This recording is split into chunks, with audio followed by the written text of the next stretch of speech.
ഹരിശ്രീ ഗണപതേ നമ. അവിഘ്നമസ്തു. ശ്രീ ഗുരുഭ്യോ നമ.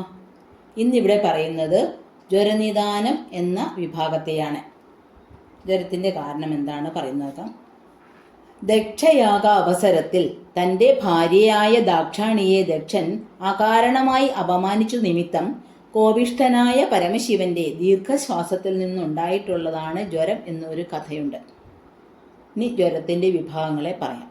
വാതജ്വരം, പിത്തജ്വരം, കഫജ്വരം, വാതപിത്തജ്വരം, വാതകഫജ്വരം, പിത്തകഫജ്വരം, സന്നിപാതജ്വരം, ആഗന്തുക ജ്വരം.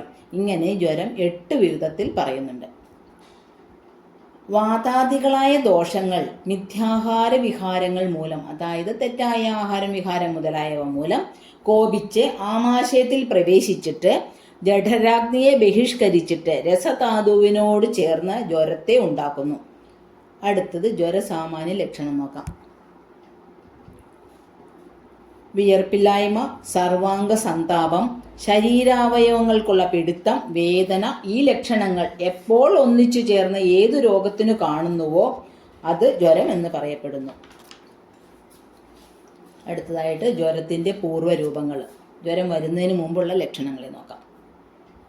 ജ്വരം ഉണ്ടാകാൻ പോകുമ്പോൾ ചക്ഷുരാദികളായ പഞ്ചേന്ദ്രിയങ്ങൾക്ക് തളർച്ചയും, അതായത് കണ്ണ് മുതലായ ഭാഗങ്ങളിലെല്ലാം തളർച്ചയും, അശനശയനാദികളിൽ, അതായത് ഭക്ഷണം, ഉറക്കം, കിടപ്പ് മുതലായവയിൽ അശ്രദ്ധയും, ശരീരത്തിന് നിറക്കേടും വായ്ക്ക് വിരസതയും, കണ്ണിൽ നിന്ന് ജലസ്രവണവും, തണുപ്പ്, കാറ്റ്, വെയിൽ മുതലായവയിൽ ചിലപ്പോൾ ആഗ്രഹമുണ്ടായിരിക്കുകയും ചില സമയം വെറുപ്പുണ്ടാവുകയും, കോട്ടുവായിടുകയും ദേഹം നുറുങ്ങി നോവുകയും ശരീരത്തിന് ഭാരം തോന്നുകയും രോമാഞ്ചവും അരുചിയും കണ്ണിൽ ഇരുട്ട് വ്യാപിച്ചതുപോലെ തോന്നുകയും സന്തോഷമില്ലായ്മയും തണുപ്പും ഉണ്ടാകും.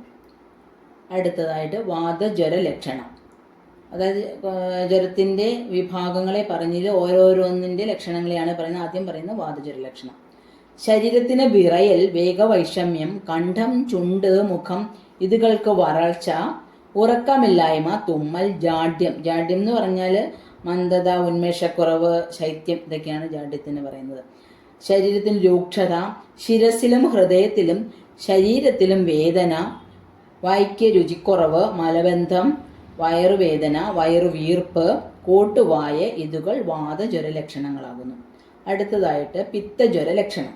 ജ്വരവേഗം തീക്ഷ്ണതയോടുകൂടി ദേഹത്തിൽ വ്യാപിക്കുകയും അതിസാരവും ഉറക്കവും ഛർദിയും, തൊണ്ട, വായ്ക്കകം, മൂക്ക് ഈ സ്ഥലങ്ങളിൽ കൂടുതൽ ചൂടും വിയർപ്പും, പേ പറയുകയും വായിൽ എരിരസം ഉണ്ടാവുകയും ബോധക്ഷയവും, ശരീരത്തിൽ നീറ്റലും മദവും തണ്ണീർദാഹവും, മലവും മൂത്രവും കണ്ണും മഞ്ഞ നിറത്തിലിരിക്കുകയും ഭ്രമവും പിത്തജ്വരത്തിൻ്റെ ലക്ഷണങ്ങളാണ്.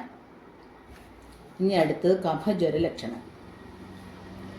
ശരീരജാഡ്യവും ജ്വരത്തിനു വേഗക്കുറവും അലസതയും, വായു മധുരിക്കുകയും മൂത്രമലങ്ങൾക്ക് വെളുത്ത നിറവും സ്തംഭാവസ്ഥയും വെറുപ്പും, ദേഹത്തിനു കനം തോന്നുകയും തണുപ്പും നെഞ്ചുകലിപ്പും രോമാഞ്ചവും, കൂടുതൽ ഉറക്കവും സ്രോതോബന്ധവും, തലവേദന മുതലായവ കുറഞ്ഞിരിക്കുകയും വായിൽ കൂടി വെള്ളം വരികയും വളരെ മൂത്രം പോവുകയും ശരീരത്തിൽ ചൂട് കുറഞ്ഞിരിക്കുകയും ഛർദിയും ഈത്ത വായിൽ നിന്നൊഴുകുകയും ദഹനക്കുറവും, മൂക്കിൽ കൂടി വെള്ളമൊലിക്കുകയും അരുചിയും ചുമയും കണ്ണിൽ കൂടുതൽ വെള്ള നിറവും കഫജ്വര ലക്ഷണങ്ങളാണ്.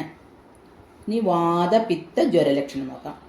തണ്ണീർദാഹവും മൂർച്ഛയും ഭ്രമവും സർവാംഗ സന്താപവും ഉറക്കമില്ലായ്മയും തലവേദനയും തൊണ്ടയും വായ്ക്കകവും ഉണങ്ങുകയും ഛർദിയും രോമാഞ്ചവും അരുചിയും കണ്ണിൽ ഇരുട്ട് വ്യാപിച്ചതുപോലെ തോന്നുകയും കൈകാലുകളുടെ സന്ധികൾ പിളർക്കുകയും കൂട്ടുവായും വാതപിത്ത ജ്വരത്തിൻ്റെ ലക്ഷണങ്ങളായി പറയുന്നു.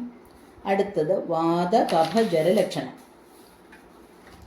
ദേഹം കൊണ്ട് അനങ്ങാൻ വശമില്ലായ്കയും കൈകാലുകളുടെ മുട്ടിനകം പിളർക്കുകയും ഉറക്കവും ശരീര ഗൗരവവും, പിടലി അനക്കാൻ പാടില്ലായ്കയും മൂക്കിൽ കൂടി നീരൊലിക്കുകയും ചുമയും വിയർപ്പില്ലായ്കയും ചൂടും വേഗത്തിൻ്റെ മധ്യസ്ഥിതിയും വാതകഫജ്വര